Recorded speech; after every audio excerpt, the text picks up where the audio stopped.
All right, tonight we're going to journey down a dark, deserted road where one simple pit stop spirals into absolute terror. Now, this story comes from a really popular animated horror video, and let me tell you, it's a chilling tale of friendship, fear, and a ghost that flat out refuses to rest. So let's get into it. So picture this. You've got three friends, our narrator, Suresh, and Ajay. They're cutting through this pitch-black jungle road on a bike. Full moon out, you know the vibe. Everything feels totally normal, just a late-night ride. But it's this simple, super casual request from Ajay that ends up being the trigger for the entire nightmare that's about to unfold. Okay, Section 1, the disappearance. So, when the narrator and Suresh get back to the bike, the whole jungle has gone dead silent. Ajay is just gone. They call out his name, but nothing comes back. Their first thought? It's gotta be a prank. You know, just Ajay being Ajay, hiding in the shadows, waiting for that perfect jump scare. They're sure it's a joke, but the punchline never comes. So, to play along, the narrator shouts out, "All right, if you're not back by the count of 5, we are leaving you here." And he starts counting, half joking, half impatient. 1, 2, 3, 4. He hits 5. The joke should be over. But instead of laughter, the only thing that answers is a blood-curdling scream that just rips through the night. It is Ajay's voice, and it is raw with terror, pleading from somewhere deep inside the trees. This is not a joke. Now, Suresh thinks it might still be an act, but the narrator, he knows better. You simply cannot fake that level of fear. And then they hear it again, this desperate scream, just begging for someone to let him go. So, Section 2, the hunted. They don't even hesitate. They just plunge right into the darkness, running toward the sound of their friends' screams. That playful mood is completely shattered, and it's replaced by this cold, sharp dread. See, they aren't just friends on a joyride anymore. They're rescuers, and whatever they're hunting for is being hunted by something else entirely. The trail they find becomes horrifically clear. First, there's blood splattered on the leaves. Then, they see these drag marks, carving a brutal path deeper into the woods. And in the distance, they finally see it. A woman in a black sari, dragging Ajay by his leg. They sprint after her, but she moves with this totally unnatural speed, just melting into the pitch-black jungle like a shadow. And the drag marks lead them right here, to this old, busted-up, wooden mansion standing silently in a clearing. I mean, it is the kind of place you only see in your worst nightmares. As they get closer, one final, chilling scream echoes from inside the house. And then, just absolute silence. And this is where their courage just splinters. The narrator, he's trying to rationalize it, right? Maybe it's a psycho killer, someone human we can actually fight. But Suresh is completely paralyzed with fear. He saw how that woman moved. He believes it's something supernatural, a demon, and that their only real option is to run for their lives. All right, Section 3, the Mansion of Death. The narrator wins the argument. He just can't abandon his friend.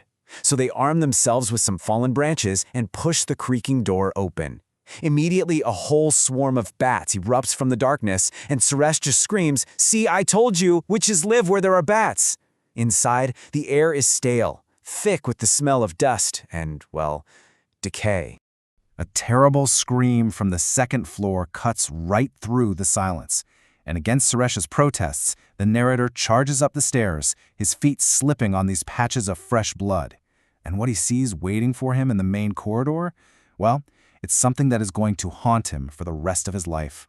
It's a body, just hanging upside down from the ceiling, tied by its feet.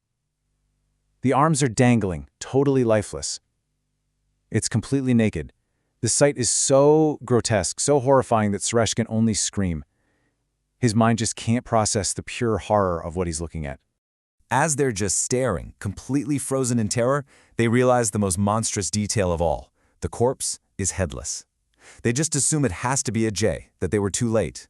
But then, something impossible happens.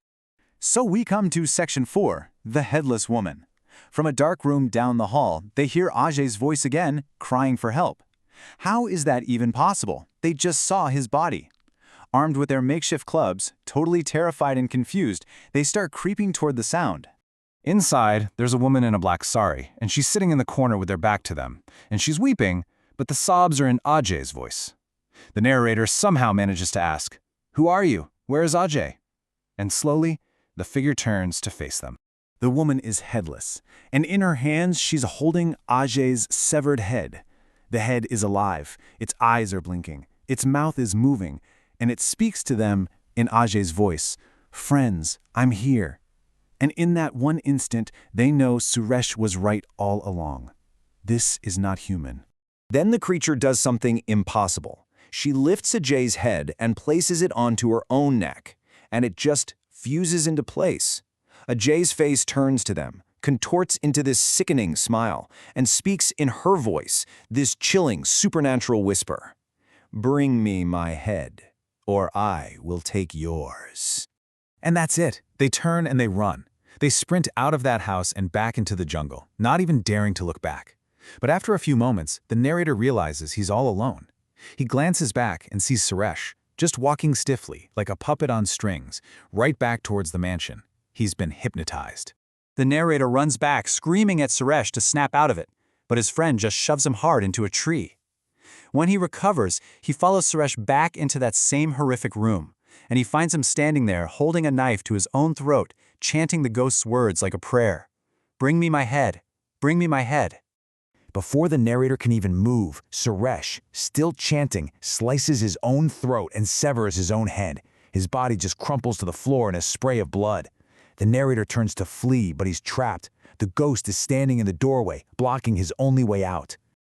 Now for our final section, the ghost story. The ghost just repeats her demand, find her real head, or she'll take his. The narrator realizes his only path to survival isn't fighting, it's not running, it's solving the mystery of her murder. He has to become a detective in a house full of horrors. So the ghost reveals her tragic story. She and her husband were on vacation here. 3 drunk campers broke in. When her husband came back from a fishing trip, they murdered him. Then they turned on her, brutally stabbing her and cutting off her head. They buried her body outside but took her head with them, leaving her spirit trapped, incomplete, and just filled with rage. The narrator's mind is just racing, and he seizes on this one single detail.